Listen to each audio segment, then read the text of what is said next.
እዙይ ድምጽ ራዲዮ ኤረና ክብራት ሰማዕትና ዓለታዊ ዜና እንሆ። ኣብ ኤርትራ ተታሒዞም ዝጸንሑ 50 የመናውያን ገፈፍቲ ዓሳ ናብ ዓዶም ተፋንዮም። እቶም ካብ ክልተ ሰሙን ክሳብ ንልዕሊ ሓደ ወርሒ ተታሒዞም ዝጸንሑ የመናውያን ገፈፍቲ ዓሳ ብ21 ሓምለ ካብ ኤርትራ ምስ ተፋነዉ ኣልኮባ ናብ ዝተባህለ ክፋል ወደብ ሖዴዳ ከም ዝኣተዉ መርበብ ሓበሬታ አልአኽባር አልየመኒ አረጋጊጹ። እቶም የመናውያን በሓይል ባሕሪ ኤርትራ ኣብ ክልማይ ቅሕ ባሕሪ ምስ ተታሕዙ ንብረቶምን ጀላቦኦምን ተሃጊሮም ናብ ዓዶም ከም ዝተፋነዉ እቲ መርበብ ሓበሬታ ገሊጹ።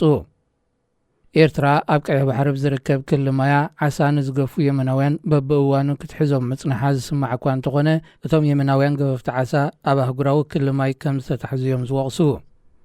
መንግስቲ ኤርትራ ብዛዕባ መትሓዚ የመናውያን ገፈፍቲ ዓሳ መብርሂ ሂቡ ይፈልጥን። ናይ ጎረባብቲ ሃገራት ዑደቱ ብኤርትራ ዝፈለመ ፕሬዚደንት ሶማል ሓሰን ሼኽ ማሕሙድ ናብ ግብፂ ኣትዩ። እቲ ፕሬዚደንት ብ25 ሓምለ ናብ ካይሮ ዝኣተወሉ ኣብ ኩሉ መድያዊ ዝምድና ሃገሩ ምስ ግብፂ ብምትኳር ምስ ፕሬዚደንት ዓብደልፋታሕ አልሲሲ ተመያይጡ።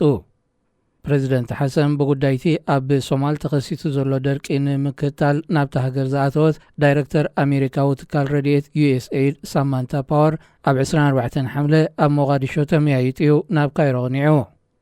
ነዚ ሓለፈ ሓያሎ ዓመታት ምስ ኢትዮጵያ ብጉዳይ ኣጠቓቕማ ናይል ኣብ ምስሓብ እትርከብ ግብፂ ዝምድናኣ ኣብቲ ዞባ ምስ ዝርከባ ሃገራት ንምዕባይ ክትሰርሕ ጸኒሓ። ኣብ 15 ግንቦት ኣብ ዝተኻየደ ምርጫ ሶማል ብዓብላሊ ድምፂ ተዓዊቱ ኣብ 23 ግንቦት ስልጣን ዝተረከበ ፕሬዚደንት ሓሰን ረብሓታት ሃገሩ ኣብ ግምት ብምእታው ምስ ኢትዮጵያን ግብፅን ዝህልዎ ዝምድና ሚዛናዊ ከም ዝኸውን ተንተንቲ ፖለቲካ የረድኡ። ናይ ዞባ ዑደቱ ኣብ 9 ሓምለ ብኤርትራ ዝፈለመ ፕሬዚደንት ሶማል ዛጊት ናብ ጅቡቲ፣ ኬንያ፣ ታንዛንያ ሕጂ ድማ ናብ ግብፂ በፂሑሎ። እቲ ፕሬዚደንት ኣብ 18 ሓምለ ናብ ኢትዮጵያ ክበጽሕ መደብ እኳ እንተነበሮ ቀዳማይ ሚኒስተር ኢትዮጵያ ኣብይ ኣሕመድ ብዘቕረቦ ጠለብ ናብ ካልእ እዋን ከም ዝተሰጋገረ መርበባት ዜናታ ሃገር ጠቒሰን። ዑደት ፕሬዚደንት ሶማል ናብ ኢትዮጵያ ናብ ካልእ እዋን ዝተሰጋገረሉ ምኽንያት ኣይተገልጸን።